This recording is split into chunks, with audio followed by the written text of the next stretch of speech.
कैफ पहला दिन चल मुबारक हो, आप यहाँ तक आ गए।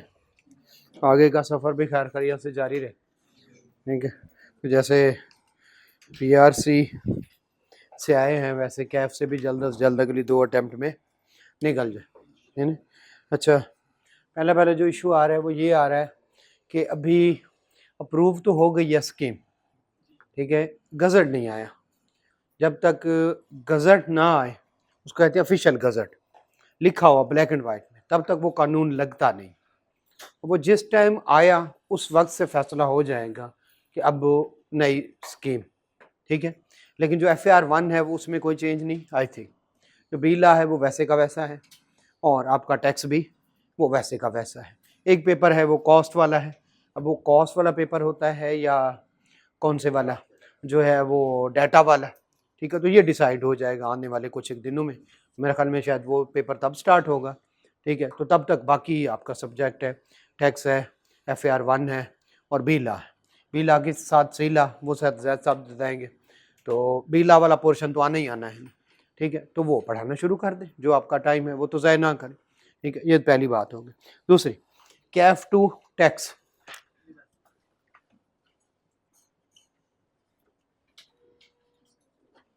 इसमें कोई ख़ास चेंज नहीं है। चेंज आती हैं इसमें बजट के साथ, बजट आता है उसके बाद फाइनेंस एक्ट आता है, ठीक है, उसकी वजह से चेंज आती है, ठीक है। तो सबसे पहले ये कि हमें इस सब्जेक्ट से बारे में कोई मसला नहीं, कोई एम्बिग्युइटी नहीं, पहले दिन से ही हम इसको क्या करें, पढ़ना शुरू कर दें, ठीक हो गया। चले, कैफ टू, और इसको कहते हैं टैक्स, बेसिकली कहते हैं टैक्स प्रैक्टिसेस, ठीक है। टैक्स की प्रैक्टिस के बारे में आपको बताने चाह रहे हैं। थोड़ा बहुत आपको पता है टैक्स का, डायरेक्ट टैक्स है, इनडायरेक्ट टैक्स है, ठीक है, प्रोपोर्शनेट, प्रोग्रेसिव, ठीक है, और रिग्रेसिव, ये वो आपको थोड़ा बहुत पता है। थोड़ा बहुत इतना आपको इकोनॉमिक्स में से पता है, जनाब एक फिजिकल पॉलिसी होती है, एक मॉनेटरी पॉलिसी होती है। फिजिकल पॉलिसी में गवर्नमेंट अपने खर्चे और गवर्नमेंट आपका रेवेन्यू, ठीक है। तो जो गवर्नमेंट का रेवेन्यू होता है वो तरह एक टैक्स और एक नॉन टैक्स। तो हम किसके बारे में, प्योरली टैक्स के बारे में पढ़ें। जब टैक्स की बात करते हैं तो बहुत सारे टैक्स होते हैं, ठीक है। उनमें से जैसे इनकम टैक्स, ठीक है, इसी तरह से सेल्स टैक्स, ठीक है, इस तरह से प्रॉपर्टी टैक्स, फिर FAD, फेडरल एक्साइज ड्यूटी, और इसी तरह से कस्टम टैक्स, और पता नहीं कितनी तरह के टैक्स, ठीक है। हमारे सिलेबस में इनकम टैक्स है, ठीक है, और सेल्स टैक्स है। ये हम नहीं पढ़ेंगे, ये हम फाइनल में पढ़ेंगे, और ये भी पता नहीं क्या। तो हम इनकम टैक्स पढ़ेंगे, और बेटा कौन से वाला, क्या, सेल्स टैक्स। यहाँ तक क्लियर है, ठीक है। इनकम टैक्स, सेल्स टैक्स, से इनकम टैक्स के कोई 240 सेक्शन है, ठीक है। उसमें से हम ऑलमोस्ट हाफ पढ़ेंगे, और बाकी हाफ जाके हम कहाँ पे पढ़ेंगे, फाइनल में। तो इनकम टैक्स पढ़ेंगे, पर सारे सेक्शन नहीं पढ़ेंगे, कुछ यहाँ पे पढ़ेंगे, कुछ जहाँ पे किधर जाके जो है जो आगे CFAP। जब सेल्स टैक्स की बात, यहाँ इनकम टैक्स क्लियर होगी। अच्छा, इनकम टैक्स में 2 कानून है, एक है इनकम टैक्स ऑर्डिनेंस, याद नहीं करने, बस ये आपकी क्लैरिफिकेशन की। इनकम टैक्स ऑर्डिनेंस, ये मेन कानून है, ठीक है। और फिर इसी की एक्सप्लेनेशन है, उसको कहते हैं income tax rules 2006 I think. Clear हो गया। तो ये मेन है, जो मैंने बोला ना 240 सेक्शन है, वो किसके है, इनकम टैक्स ऑर्डिनेंस की। वो ऑर्डिनेंस में से जिस बात की समझ ना आए या फर्दर एक्सप्लेनेशन की जरूरत हो तो वो कहाँ पे पढ़ते हैं, इनकम टैक्स रूल्स में। क्लियर हो गया।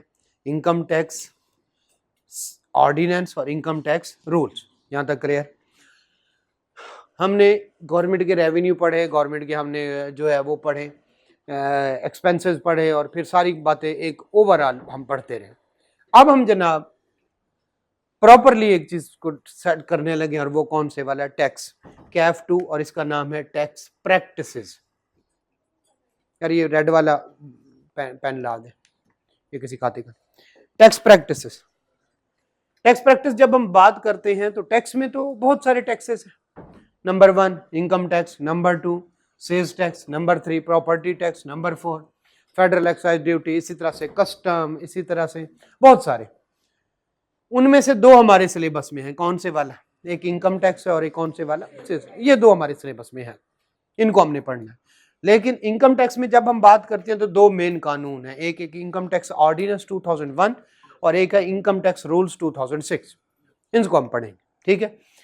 अब क्या ये सारे का सारे? नहीं, इसके तकरीबन 240-42 सेक्शन है, उनमें से तकरीबन आधे हम यहाँ पे पढ़ेंगे, आधे हम जो है हम आगे जाके पढ़ेंगे। आगे जाके मतलब सी फैब में, यहाँ तक ओके, सी फैब में पढ़ेंगे। सी फैब में जब हम पढ़ेंगे तो हमारे ये वाले सेक्शन भी होंगे और बाकी भी होंगे। बेटा साथ साथ हो जाए, जगह देते जाए, ठीक है, आने वाले को जगह देते जाए। ले जी, ये हमें समझ गया। इसका मतलब इनकम टैक्स में जो नहीं पढ़ेंगे वो तो हमें नहीं पता। नहीं, क्या हमें पता होगा कौन से सेक्शन? हमें सेक्शन याद करने की जरूरत ही नहीं, हमें उनकी हेडिंग याद करेंगे, उनके अकॉर्डिंग जब साथ हो जाए जल्दी से तैयारी कर ले। इनकम टैक्स के बारे में हम क्लियर हैं, 2 कानून और उनमें से भी ऑलमोस्ट आधा जो हम पढ़ेंगे बस वही होगा। आपको जो नहीं पढ़ेंगे वो याद करने की जरूरत नहीं, ना आपको बताने की जरूरत है, बस ऐसे कह रहा हूं। इनकम टैक्स ऑडिट में से कुछ पोर्शन हम पढ़ेंगे, कुछ आगे जाके पढ़ेंगे। ये क्लियर हो गया जी। अब आते हैं सेल्स टैक्स की तरफ। जब हम बात करते हैं सेल्स टैक्स की, ठीक है, सेल्स टैक्स की, तो उसमें 2 तरह के हैं। एक है सेल्स टैक्स जो गुड्स पे लगता है, एक है सेल्स टैक्स, ये तो हमने पढ़ना ही नहीं, पता है ना। फेडरल एक्साइज ड्यूटी नहीं पढ़नी हमने, प्रॉपर्टी टैक्स नहीं पढ़ना हमने, कुछ नहीं पढ़ना, बाकी नहीं पढ़ना हमने। सेल्स टैक्स पढ़ना, इनकम टैक्स हमारा career sales tax. Sales tax में हम एक लगता है गुड्स पे, एक लगता है सर्विसेज पे। क्लियर? हमने सर्विसेज नहीं पढ़ना, हमने सी फैब में पढ़ना। तो हमने सेल्स टैक्स कौन से वाला? गुड्स वाला यहां पे पढ़ना। गुड्स, जब हम गुड्स की बात करते हैं तो इस पे 2 कानून है। एक है सेल्स टैक्स एक्ट, ये मेन कानून है। जैसे इधर कौन से वाला है? Income tax ordinance, sales tax act, ठीक है, और ये 1990 है, ठीक है।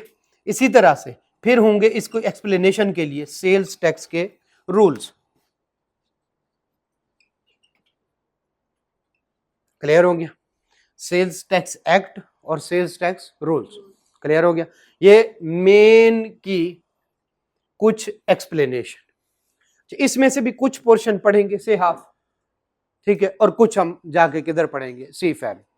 तब तक आपकी ट्रेनिंग हो चुकी होती है, कुछ प्रैक्टिकल नॉलेज भी होता है आपको, तो कुछ जरा बेहतर हो जाता है आपके लिए। तो कुल मिला के अब हम बात करेंगे जनाब, इनकम टैक्स हमने पढ़ना है कुछ पोर्शन, 2 कानून, इनकम टैक्स ऑर्डिनेंस और रूल्स, और इसी तरह से सेल्स टैक्स सर्विसेज वाला नहीं पढ़ना, सिर्फ और सिर्फ गुड्स वाला। गुड्स सेल्स टैक्स एक्ट 1990 और उसके कुछ रूल्स हैं। अंदर क्लियर है? हमें इसको रेज करने लगा हूं, हमें कुछ ना कुछ स्केच बन रहा है कि हमने क्या पढ़ना है और क्या नहीं पढ़ना, ठीक है।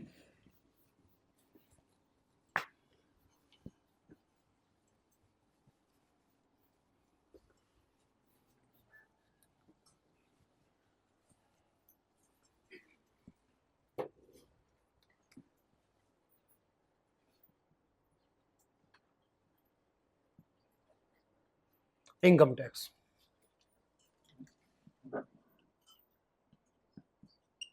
सेल्स टैक्स जो हमने पढ़ना है, फिर उसी की बात करेंगे। जो नहीं पढ़ना वो तो सी फैब में है हमारी बला से, हमने उसको डिस्कस भी नहीं करना। इनकम टैक्स जब हम पढ़ते हैं तो इसको, ये चैप्टर 4 से शुरू होता है और चैप्टर तकरीबन 16 तक जाता है।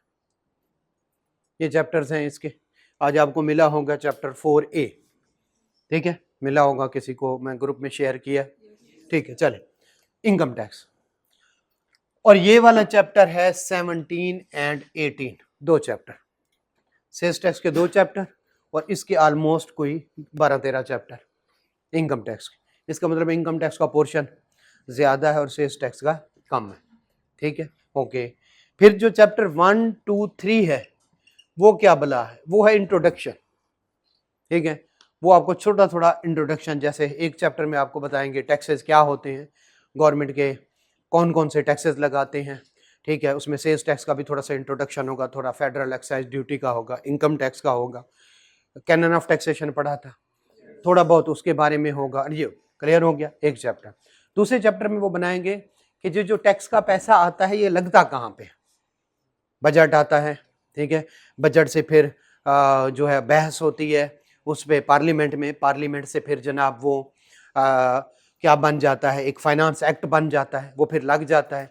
क्या जो पैसे जो गवर्नमेंट के होते हैं, देखिए हमें चालान करते हैं, पैसे गवर्नमेंट के पास जाते हैं, किसी को अदालत से जुर्माना लगता है, पैसे गवर्नमेंट में जाते हैं। हम कोई भी चीज़ लेते हैं, सेल्स टैक्स होता है, वो पैसे जाते हैं, वो किस फंड में जाते हैं? फेडरल कंसोलिडेटेड फंड उसको कहते हैं। उस फंड में क्या उस फंड से पैसे जाके जो भी मर्जी उठा ले, या कोई तरीका होता है, एक तरीका होता है वहाँ से पैसे निकालने का, तो वो कैसे होते हैं, किसकी मंजूरी चाहिए होती है, किसके साइन चाहिए होते हैं, कितने दिनों का फंड पहले आता है, एंड सो ऑन, वो दूसरे चैप्टर में। और तीसरे चैप्टर में हमें बताते हैं इखलाकियात, ठीक है, टैक्स पेयर को कैसा होना चाहिए, टैक्स बनाने वालों को कैसा होना चाहिए, टैक्स की जो प्रैक्टिस करने वाला है उसको कैसा होना चाहिए। तो बेसिक सिखाते हैं 1 2 3 चैप्टर में। और फिर शुरू होता है कौन से वाला, इनकम टैक्स। इनकम टैक्स वो अगले चैप्टर्स तक चलता है, कितने तक, 16 तक। उसके बाद हम आ जाते हैं किस पे, सेल्स टैक्स, वो 17 और 18 चैप्टर में। क्लियर हो गया। अब जब वेटेज की बात करें तो इसके हैं 10 मार्क्स, ठीक है, इसके 25 to 30 मार्क्स का आ जाता है। बाकी जितने भी हैं वो किधर आ जाते हैं, यहाँ पे आ जाते हैं। यहाँ तक क्लियर है। और हम शुरू करने लगे हैं कहाँ से, चैप्टर 4 से। 4A आपके पास है, बी भी होगा, छोटा एक चैप्टर है। 4A से हम स्टार्ट करने लगे हैं। जो मुझे पहले नहीं जानते, अक्सर आप में से मुझे पहले जानते हैं, मेरा नाम सजाद अहमद मलिक है। चार्टर्ड अकाउंटेंसी से मेरा ताल्लुक़ तो है ही। मैं ACCA हूँ, मैं CFA लेवल 3 हूँ, मैं LLB हूँ, मैं इकोनॉमिक्स में मतलब MPhil तो कह लें, PhD है मेरी, जो है मतलब स्टार्ट है उसमें इकोनॉमिक्स में। 2-4 और डिग्रीज भी हैं मेरे पास। मैं प्रैक्टिस कर रहा हूँ टैक्स की पिछले तकरीबन कोई 10-11 साल से, और ऑडिट की। तो 2 ही काम है मेरे, टैक्स और ऑडिट, उसकी प्रैक्टिस करना और उसी को पढ़ाना। एक अक्सर मैं कहता हूँ कि एक कहावत है इंग्लिश की कि अगर कोई आपको कोई काम पसंद है, आप वही काम करें तो सारी ज़िंदगी काम नहीं करना पड़ेगा। क्योंकि आपको जो पसंद है, जिसको खेलना पसंद है, उसको खेलने के पैसे मिल जाएं, वो खेलता भी रहेगा, पैसे कमाता रहेगा। मेरा भी यही है, मुझे पढ़ाना पसंद है, और पढ़ाने में भी कौन से वाला, टैक्स और ऑडिट। और यही काम मैं अपनी फर्म में जाके करता हूँ। मेरी फर्म में एक छोटी मोटी फर्म है मेरा एक ऑफिस लाहौर में है, लाहौर में है एक ऑफिस मेरा DHA, और एक बरकत मार्केट में, एक ऑफिस हमारा कराची में है, एक इस्लामाबाद में, एक ऑफिस हमारा शारजा में है, एक दुबई में, और एक रियाज में, ठीक है। रिसेंटली हमने अमेरिका और UAE में, अमेरिका और जो है UK में, USA और UK में हमने अभी ऑफिसेस बनाए हैं, तो उनके साथ भी काम चल रहे हैं। उधर भी टैक्स ऑडिट और इसी तरह से कंपनी फार्मेशन और इस तरह के काम होते हैं। नहीं जी, तो जहाँ तक टैक्स की बात की जाए तो टैक्स मैंने आपको पहले बताया 11-12 साल से पढ़ा भी रहे हैं, और टैक्स की प्रैक्टिस भी कर रहे हैं। हाँ, मैं पंजाब जो है LLB हूँ, तो मैं जो है पंजाब टैक्स बार का मैं मेंबर हूँ, लाहौर टैक्स बार का भी मेंबर हूँ, और कुछ और फार्म भी हैं। मतलब एक इदारा है, जिस तरह से हम चार्टर्ड अकाउंटेंसी वाले चार्टर्ड अकाउंटेंसी करते हैं, इस तरफ एक और इदारा है जो कि सिर्फ टैक्स से रिलेटेड जो है मैटर्स को डील करता है, तो मैं उसकी एग्जामिनेशन बॉडी का मेंबर भी हूँ, ठीक है। तो आपके लेवल तक इतना काफ़ी है। चलें जी, हम स्टार्ट करते हैं chapter number 4A, basic concept of taxation, ठीक है। लिखा हुआ तो बेसिक कंसेप्ट ऑफ टैक्सेशन है, लेकिन ज़्यादातर ये इनकम टैक्स के होंगे, क्योंकि बाकियों के तो कहाँ पे आ जाएंगे, 1 2 3 में, 1 2 3 चैप्टर में बाकी टैक्सेस के होंगे।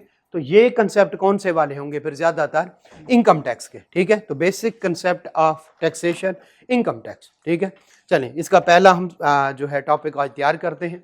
जो स्टूडेंट आ नहीं सके उनको कोशिश करेंगे कि आज का लेक्चर तो मिल जाए ऑनलाइन ही, ठीक है। अगले लेक्चर जो है वो फिर उसकी गारंटी नहीं देते, कोशिश करें कि रेगुलर है।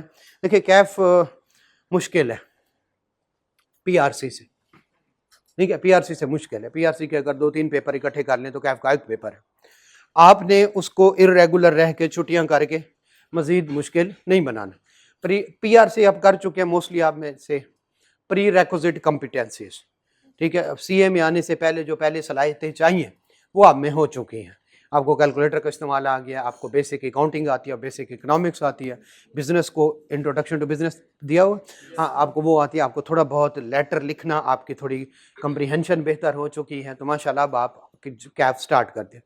कैफ का एक ही तरीका है, डेली आए, डेली का काम डेली करें, टेस्ट दें और अपने आप को कामयाब करें। आपसे पहले काफ़ी सारे स्टूडेंट हैं, आप तो वो गिने भी नहीं जाते कि जो 4 पेपर एक अटैम्प्ट में और 4 पेपर अगली अटैम्प्ट में करके फर्म में चले गए। बहुत सारी एग्जाम्पल है, तो आप भी कर सकते हैं, कोई इतनी बड़ी बात नहीं है। बस ये है कि मेरे पास कोई कैब का इल्म नहीं है, यहाँ पे समझ ना आए हाथ खड़ा कर दें, सर समझ नहीं आई, पूरा टॉपिक दोबारा बता दूंगा। कोशिश करें जो घर जाके पढ़ें, और ज़ाहिर है इंसान है, कोई चीज़ अगर रह जाती है तो फिर अगले दिन आके क्लास शुरू होने से यानी लेक्चर शुरू होने से पहले आप क्वेश्चन कर लें, ताकि हम अगला टॉपिक यानी शुरू होने से पहले, नेक्स्ट नया टॉपिक शुरू होने से पहले अपने क्वेश्चन आंसर करें। पूछने पे कोई पाबंदी नहीं, लेकिन जब मैं पढ़ा रहा हूँ कहीं दरमियान में अचानक से आपको याद आ जाए तो वो अलाउड नहीं है। वो टॉपिक कंप्लीट होने दें, उससे पहले क्वेश्चन करें, उसके बाद क्वेश्चन करें, जितना पूछेंगे आपको बताया जाएगा। चलिए जी हम स्टार्ट करते हैं। आज का टॉपिक हमारा है टैक्स ईयर।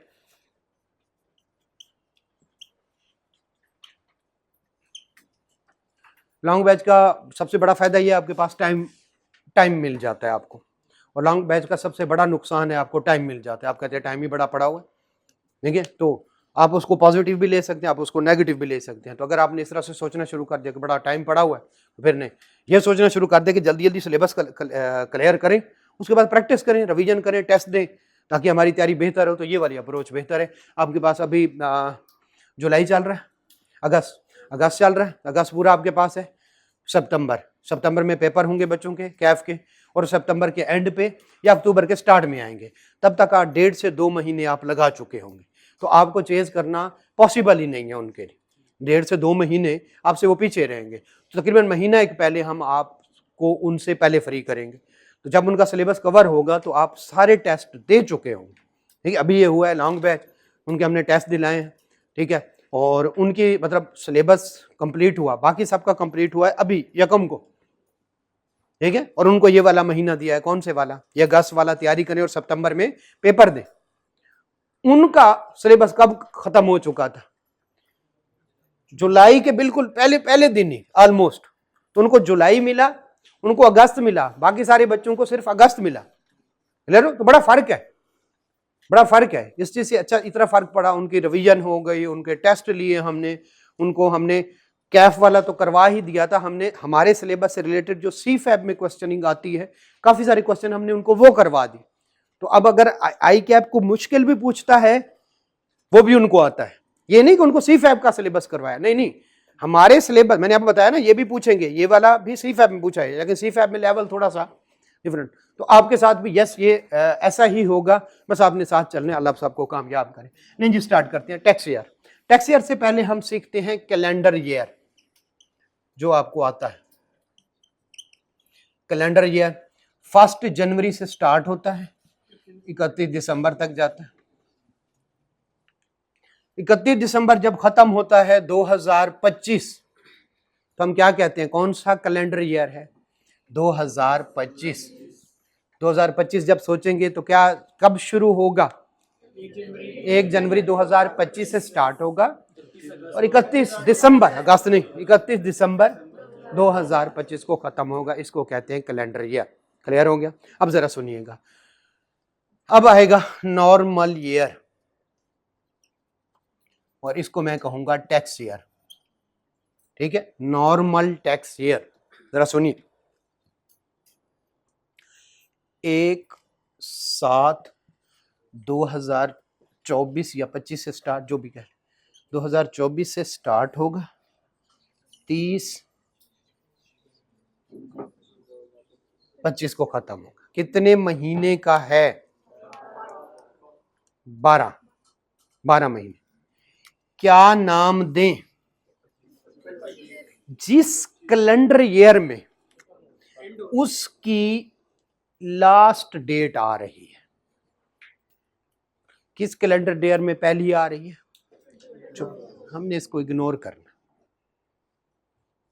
12 महीने का पीरियड जो खत्म होता है कब?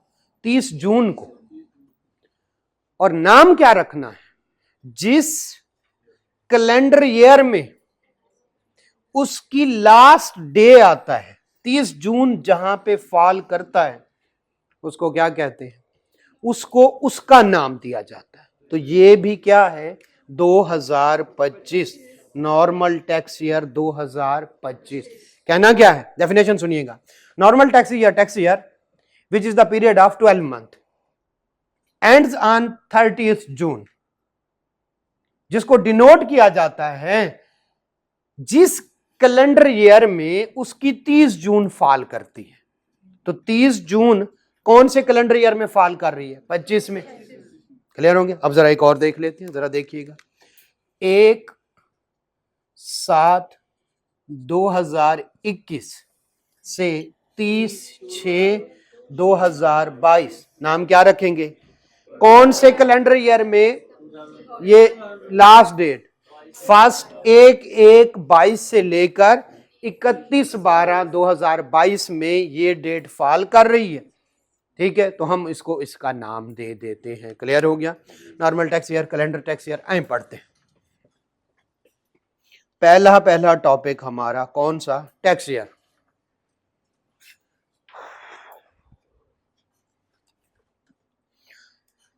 सबसे पहले नीचे लिखा हुआ है कैलेंडर ईयर। कैलेंडर ईयर जरा देखिएगा, सबको नजर आ रहा है बेटा। Calendar year period of 12 month and on 31 दिसंबर, ये कैलेंडर ईयर। ठीक है, ओके। लेकिन इसको ये ब्रैकेट में लिखा गया, इसका मतलब है सिलेबस का पार्ट ये नहीं है, ये सिर्फ समझाने के लिए।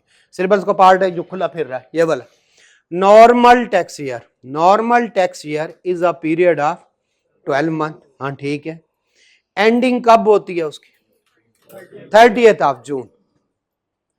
डिनोट क्या क्या, नाम कैसे रखते हैं, द कैलेंडर ईयर इन विच, कौन से वाले नाम रखते हैं, किस पे, कैलेंडर ईयर पे, जिसमें 1 जुलाई आती है, पहला दिन आता है उसका, नहीं 30 जून जिसमें फॉल करता है, तो उससे उसका नाम रख लिया जाएगा। ओके। नॉर्मल टैक्स ईयर 12 महीने का पीरियड। नाम कैसे रखते हैं भाई, नाम कैसे रखते हैं, जिसमें ये 30 जून फॉल करती है जिस कैलेंडर ईयर में, और ये किस में फॉल कर रही है, 2025 में, तो हम इसको नाम दे देंगे किसका, 2025 का। क्लियर है, ये तो आसान था। अब है स्पेशल टैक्स ईयर, आए जरा उसको देखते हैं। स्पेशल टैक्स ईयर,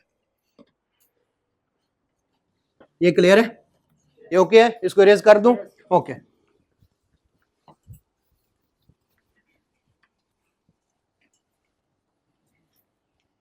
ओके, अब है स्पेशल टैक्स ईयर। ये तो नॉर्मल टैक्स ईयर था जो अभी पढ़ा है हमने, अब पढ़ने लगे हैं special tax year. Special tax year क्यों हम टैक्स ईयर कर रहे हैं, ये बाद में बातें करेंगे। ठीक है, स्पेशल टैक्स ईयर। अब क्या हो सकता है कि कोई टैक्स ईयर एक कैलेंडर ईयर की बात नहीं हो रही, अब किसकी बात हो रही है, टैक्स ईयर की। एक 25 से स्टार्ट हो और 31/12/2000, कैलेंडर ईयर नहीं है, टैक्स ईयर की बात। कैलेंडर ईयर होता तो हम सीधा सीधा कह देते कौन सा है, ये 25 है। कैलेंडर ईयर की बात नहीं हो रही। अब कौन से वाला है, तीसरा बार। कैलेंडर ईयर हमने पढ़ लिया, हमें पता है वो हमारी जिंदगी में आम इस्तेमाल होता। नॉर्मल टैक्स ईयर आज हमने पढ़ लिया, जिस कैलेंडर ईयर में 30 जून फॉल करे वो क्या है, नॉर्मल टैक्स। अब हम पढ़ने लगे special tax year.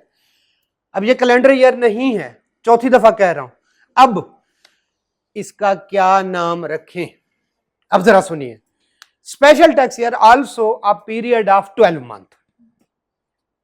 12 month and हो सकता है किसी भी डेट पे, 30 जून के अलावा, क्योंकि 30 जून पे एंड हुआ तो नॉर्मल टैक्स ईयर। 30 जून के अलावा कहीं भी एंड होता है, और इसको नाम रखा जाता है जिस नॉर्मल टैक्स ईयर में ये फॉल करता है। अब बताइए कौन से वाले नॉर्मल टैक्स ईयर में फॉल कर रहा है, जरा देख लेते हैं। नॉर्मल टैक्स ईयर मैं शुरू करता हूं, 1/7/24 से लेकर, जरा बताइएगा वो तो 30/6/25 में खत्म हो गया। ये कौन से वाला है? तो भाई 25 नहीं है, ये नहीं समझ रहे? जिस नॉर्मल टैक्स ईयर में ये 31 उसकी लास्ट डेट फॉल करेगी। अब देखते हैं आगे, देख 1/7/2025 से लेकर 30/6 कौन से वाला? 2026। अब बताएं, ये वाला यहां कहीं फॉल कर रहा है। तो स्पेशल टैक्स ईयर 12 महीने का पीरियड, नाम कैसे रखा जाता है? जिस नॉर्मल टैक्स ईयर में वो फॉल करता है।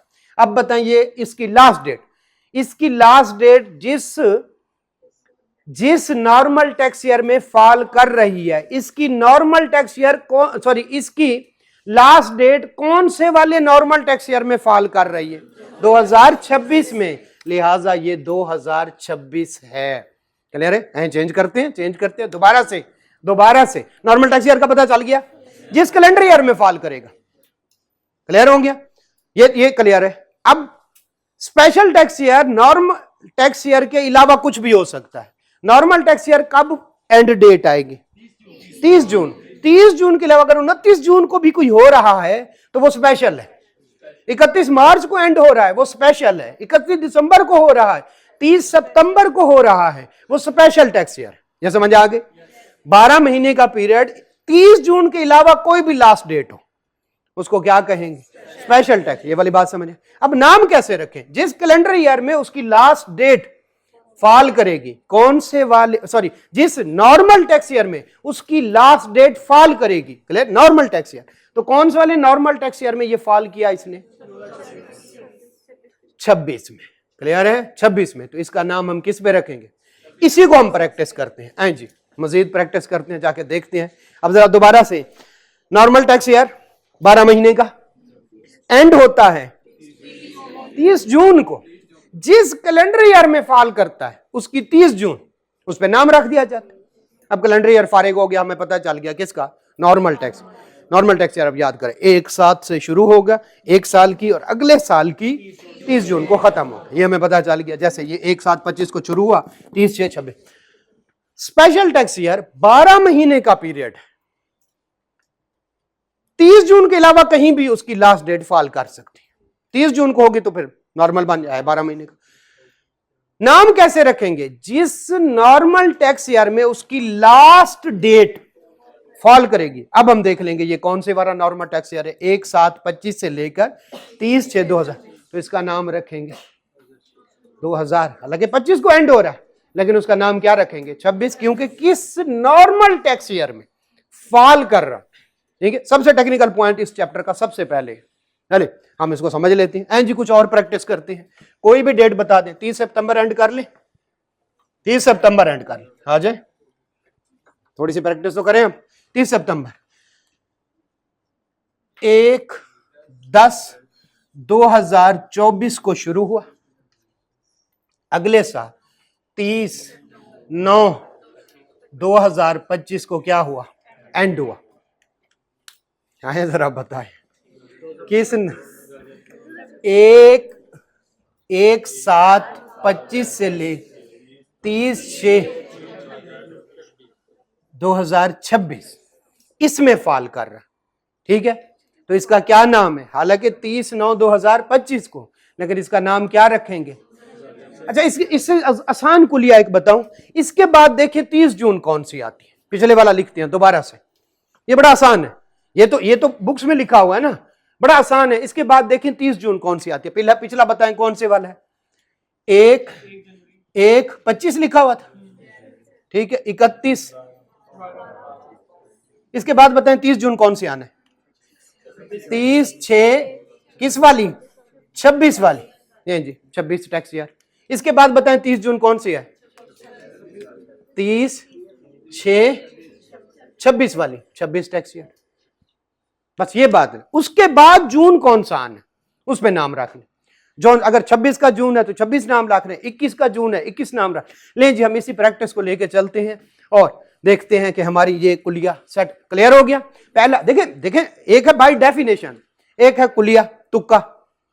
डेफिनेशन क्या है? Special tax year is the period of 12 month ends on, ठीक है, एनी डेट एक्सेप्ट 30/6 यानी 30 जून के अलावा।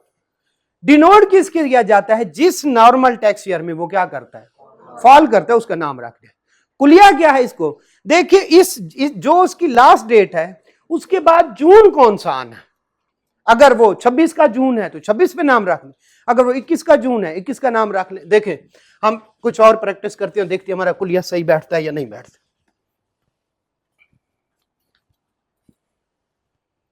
हाँ जी, मैं शुरू करता हूं 28 नहीं 1/3/2021, 1 मार्च 2021 को शुरू हुआ, ठीक है, और कब खत्म हो रहा है? यूं करते हैं जैसे हम कह रहे हैं 28/22। पहला कौन से ईयर में फॉल कर रहा?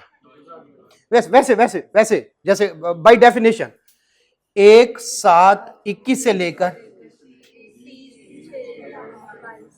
22 टैक्स ईयर 2022। अगर वैसे ना पता करें तो इसके बाद जून कौन सा आना है? क्लियर है? अब हो जाएगा। कोई डेट सोचें और मुझे बता दें, ठीक है, कोई डेट सोचें और मुझे बता दें सर फलान जगह से शुरू करें फलान जगह पे, तो इंशाल्लाह हमारा ये कुलिया सेट रहेगा। बोले हम शुरू करते हैं अगस्त से, ठीक है, अगस्त के 1 अगस्त से 31 जुलाई पे खत्म कर दें, ठीक है, कुछ भी कर लें कोई मसला नहीं। दिसंबर वाला हम कर चुके हैं, ठीक है, और जो है अक्टूबर वाला हम कर चुके हैं, यूजुअली ये होते हैं स्पेशल टैक्स ईयर, ठीक है। हम मार्च से शुरू कर चुके हैं, हम कोई करते हैं जैसे हम जो है मई से स्टार्ट हो, मई से स्टार्ट कर लें, ठीक है। लें जी 1/5/2024, ठीक है, यहां से शुरू हुआ, कब खत्म होगा? अब अप्रैल में खत्म होगा ना, आखिर मई से शुरू 30 देख रहे, इसके बाद 30 जून 25 वैसे भी ये कौन से वाले ईयर में फॉल कर रहा है? 1/7/24 से लेकर, ठीक है, 30/6/2025। जी बोले जैसे कर ले 31/5 से नहीं मतलब महीना भी आप वो करना चाहते हैं, ओके 31/5/2024। तो कब खत्म करें आप बताएं? 12 महीने अब आपने पूरे करने हैं, ये चवल आप मार बैठे। तो 30/5/25। अब देखें इसके बाद जून, आसान हो गया। इसके बाद देख लें 30 जून कौन सा है, तो जहां मर्जी 15 मार्च से शुरू करा दे, मेरा क्या, मेरे कौन से पैसे लगे करें 9 मई से ना शुरू चल क्लियर हो गया। लें जी हम पढ़ते हैं स्पेशल टैक्स ईयर। आज special tax year, special tax year सबसे टेक्निकल पॉइंट यही है, सबसे पहले लिखा गया।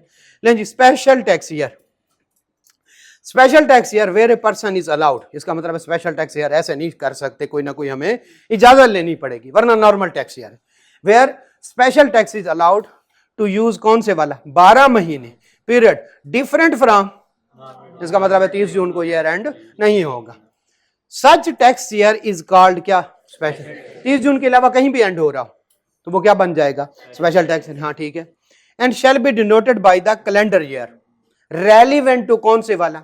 Normal tax year. तो आप इसको याद इस तरह से करेंगे, shall be denoted to normal tax year in which closing date of the special tax, ठीक है। क्यों कैलेंडर ईयर क्यों आया? क्योंकि नॉर्मल टैक्स ईयर का नाम रखा जाता है कैलेंडर ईयर पे और स्पेशल टैक्स ईयर का नाम रखा जाता है नॉर्मल टैक्स ईयर पे, इस वजह से कैलेंडर ईयर का जिक्र है। आपने सिर्फ याद करना है, बाकी इसको कहना किस तरह से है? Shall be denoted by the normal tax year in which the closing date of the special tax year falls. Clear है?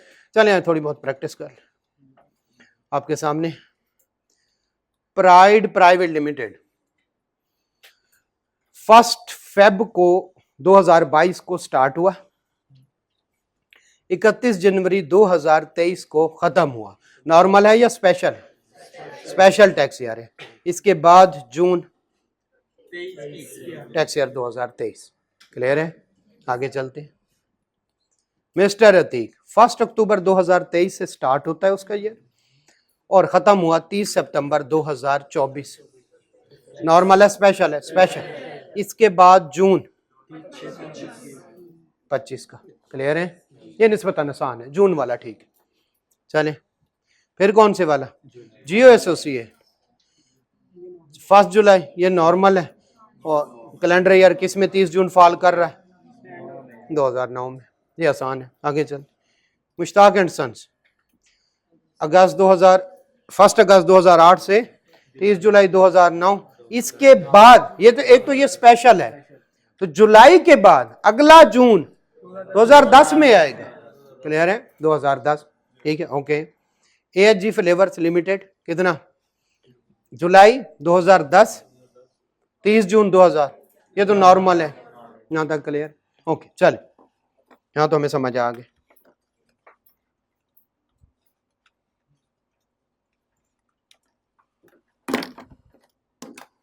अब जरा सुनिएगा, इस सारे प्रोसेस को, टैक्सेस को जो रेगुलेट कर रहे हैं, खास तौर पर इनकम टैक्स, ठीक है, वो एक फेडरल टैक्स है। इनकम टैक्स बेटा एक federal tax, federal tax.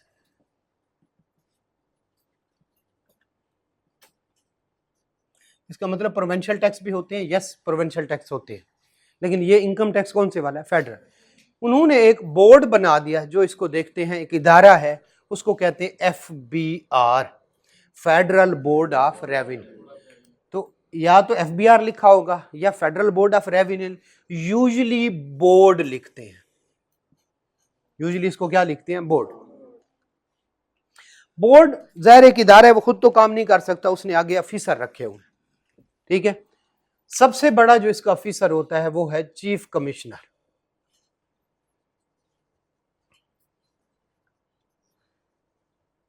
Chief commissioner, chief commissioner से नीचे होता है कमिश्नर।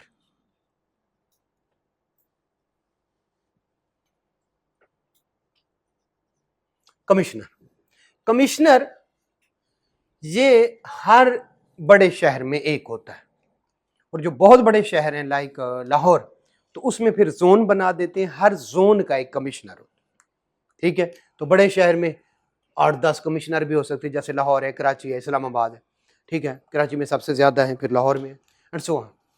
कमिश्नर को असिस्ट करने वाले कुछ ऑफिसर होते हैं, ठीक है, वो है असिस्टेंट कमिश्नर, ठीक है, वो है डेप्यूटी कमिश्नर, ठीक है, ये CSS ऑफिसर होते हैं, असिस्टेंट कमिश्नर से आते हैं। फिर इसी तरह से उसका चार्ज कुछ दिन के लिए किसी को दिया जाए तो उसको कहते हैं एडिशनल कमिश्नर। हमारे सिलेबस में नहीं है, लेकिन आगे कहीं एक जगह पे इनकी डिटेल दी गई है। और इसी तरह से बस, ठीक है, ये 3 बंदे होते हैं मेनली। फिर इन सब को असिस्ट करने के लिए नीचे होते हैं, जैसे ऑडिटर हैं, ठीक है, इंस्पेक्टर हैं एंड सो ऑन। फिर डिस्ट्रिक्ट जो है रेवेन्यू ऑफिसर होते हैं, वो सारे, ठीक है। यूजुअली इस सारे को, FBR को और बाकी सबको मिला के कहा जाता है inland revenue, inland revenue department, ठीक है, ये सारे सिस्टम को। और जो इदारा चलाता है उसको क्या कहते हैं, फेडरल बोर्ड ऑफ रेवेन्यू। अब ज्यादातर इसमें इख्तियारात कमिश्नर के पास होते हैं, लेकिन जो बड़े लेवल के इख्तियार होते हैं वो होते हैं बोर्ड के पास। बोर्ड, बोर्ड तो ज़ाहिर बड़ी अथॉरिटी है ना, बोर्ड ने को पॉइंट का है, लेकिन नीचे असल में काम करना है किसने, कमिश्नर। तो कहीं पे जिक्र होगा कमिश्नर का, कहीं पे जिक्र होगा बोर्ड का। यहां तक क्लियर। बोर्ड एक बड़ी अथॉरिटी है, लेकिन हर जगह पे वो इन्वॉल्व नहीं हो सकता। इस तरह से चीफ कमिश्नर एक बड़ी अथॉरिटी है, लेकिन वो 1-2 होते हैं, लिहाजा वो, ठीक है, दरमियान में कुछ मेंबर भी होते हैं, लेकिन हम उनका जिक्र नहीं कर। तो कमिश्नर, अगर किसी सिंगल बंदे का मामला हो, से राइज कॉलेज का, सिंगल बंदा, सिंगल इंस्टीट्यूट, सिंगल कंपनी, किसी एक का होगा, तो वो कमिश्नर के पास जाएगा। इसको कहते हैं, अच्छा दरमियान में एक बात आ गई, पर्सन, बंदा मैंने कहा था। तो पर्सन आज से आगे 3 तरह के हैं। कोई इंडिविजुअल है, वो भी पर्सन है, कोई एओपी यानी पार्टनरशिप है तो वो भी पर्सन है, और कोई कंपनी है वो भी पर्सन है। तो आइंदा आपकी पर्सन की डेफिनेशन चेंज हो गई। अगर किसी पर्सन का मामला है तो वो किसके पास अप्लाई करता है? कमिश्नर। और अगर किसी पर्सन का टैक्स ईयर नॉर्मल से स्पेशल करना है या स्पेशल से नॉर्मल करना है तो कौन करेगा? कमिश्नर। ये वाली बात समझ आ?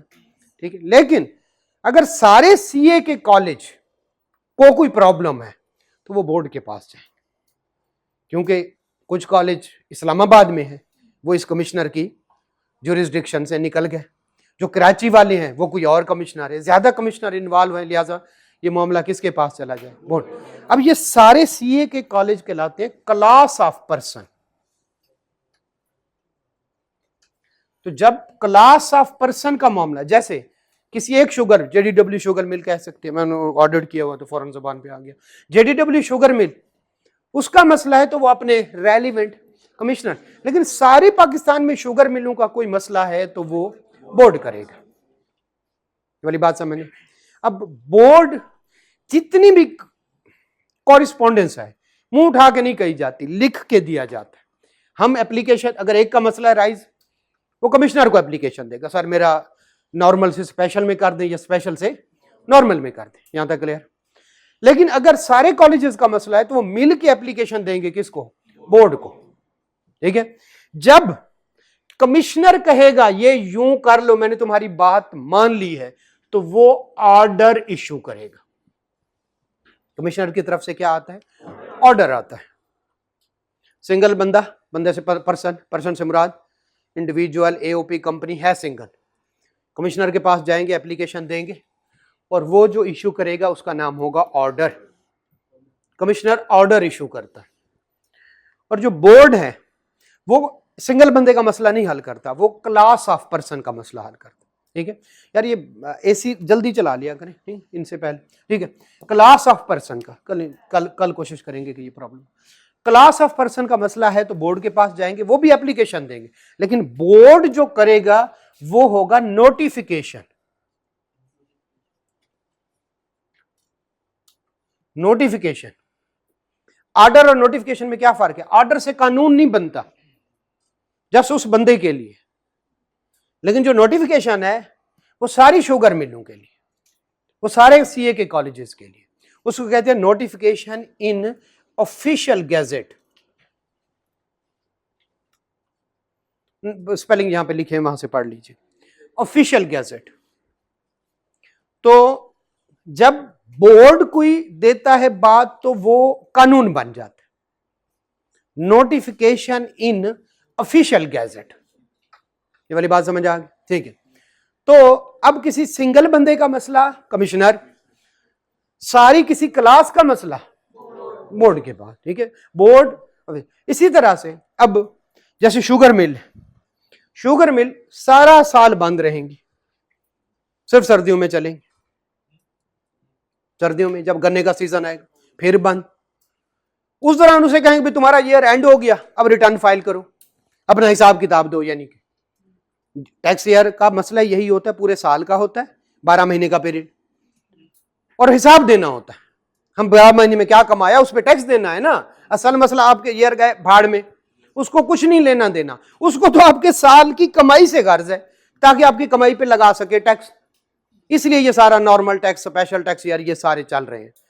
वो कहेंगे भी तुम्हारा नॉर्मल टैक्स ईयर खत्म हो गया 30 जून को, तो तुम 2-3 महीने देते हैं, सितंबर अक्टूबर में कहेंगे उसको रिटर्न फाइल करो। और सर जी मेरा तो सीजन स्टार्ट होने वाला है, सारा साल मेरे एम्प्लाई वेले बैठे रहे, ज़ाहिर शुगर मिल नहीं चल रही तो सिर्फ सिक्योरिटी गार्ड के काम आए, सारा साल मैं अपने जो एम्प्लॉइज को तनख्वाहें देता रहा, अब उनसे कमाने का टाइम आया तो आप क्या कहते हैं? रिटर्न फाइल करो। ठीक है। तो भाई मेरा जो टैक्स ईयर है वो चेंज कर दो, नॉर्मल से क्या कर दो? स्पेशल। तो बोर्ड ने कुछ क्लास ऑफ पर्सन की, जैसे राइस एक्सपोर्टर हैं, जैसे शुगर मिल्स हैं, क्लास ऑफ पर्सन की notification in the official gazette दे के उनका ईयर क्या कर दिया है? चेंज कर दिया, स्पेशल टैक्स ईयर कर दिया। क्लियर हो गया? तो जैसे शुगर मिल वालों की जरूरत इस तरह, बैंकिंग कंपनी वालों को चेंज कर दिया एंड सो ऑन। ये वाली बात समझे? अब आते हैं किसके पास? नॉर्मल वाले, सॉरी कमिश्नर वाले बात, किसी बंदे को अगर चाहता है मेरा नॉर्मल से स्पेशल हो जाए और स्पेशल से नॉर्मल हो जाए, कमिश्नर को एप्लीकेशन दे, बोर्ड को, कमिश्नर को, किसी सिंगल बंदे का मसला है ना तो कमिश्नर को दे ना, कमिश्नर को, और उसमें शो करे अपनी कंपेलिंग नीड। कंपेलिंग नीड जैसे एक ही शुगर मिल है, ठीक है, वो बता सकते हैं हमारा। इसी तरह से एक कंपनी है नेस्ले पाकिस्तान, एक कंपनी है नेस्ले स्विट्जरलैंड, उनका ईयर एंड होता है 31 दिसंबर को, तो वो आ जाए, वो कहते हैं सर जी एक तो मुझे आपके लिए 12 महीने के अकाउंट्स बनाने पड़ते हैं, फिर मुझे अपनी जो पेरेंट कंपनी है जो स्विट्जरलैंड वाली है उसके लिए अलग से बनाने पड़ते हैं, तो सर ऐसा करें मेरी 31 दिसंबर कर दें ताकि मुझे एक ही दफा काम करना पड़े। ये कंपेलिंग नीड है, ठीक है सर। ये हमारा बड़ा टाइम पीक का टाइम होता है जिस टाइम आप कहते हैं ईयर एंड हो गया, आप रिटर्न फाइल करो, तो मेरा कोई भी कंपेलिंग नीड शो करे। तो जो बंदा नॉर्मल से स्पेशल में जाना चाहता है या स्पेशल से नॉर्मल में जाना चाहता है, ठीक है, वो कमिश्नर को क्या करे, एप्लीकेशन लिखे और उसमें क्या शो करे, कंपेलिंग नीड। क्लियर हो गया। कमिश्नर 2-3 शर्तें हैं वो पूरी करा के, ठीक है, उसका नॉर्मल से स्पेशल और स्पेशल से नॉर्मल में कन्वर्ट कर देगा।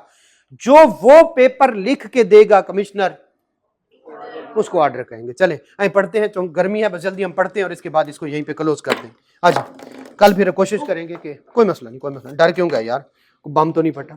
लें जी, आज board has the authority to change the tax year of particular class of taxpayer. समझ गए, बोर्ड है तो class of taxpayer, from normal to special and from special to. तो बोर्ड चाहे तो किसी बंदे का नहीं, क्लास ऑफ पर्सन की स्पेशल टू नॉर्मल भी कर सकते हैं और नॉर्मल टू स्पेशल भी कर, by notification in official gazette. Clear हो गया ये, ओके।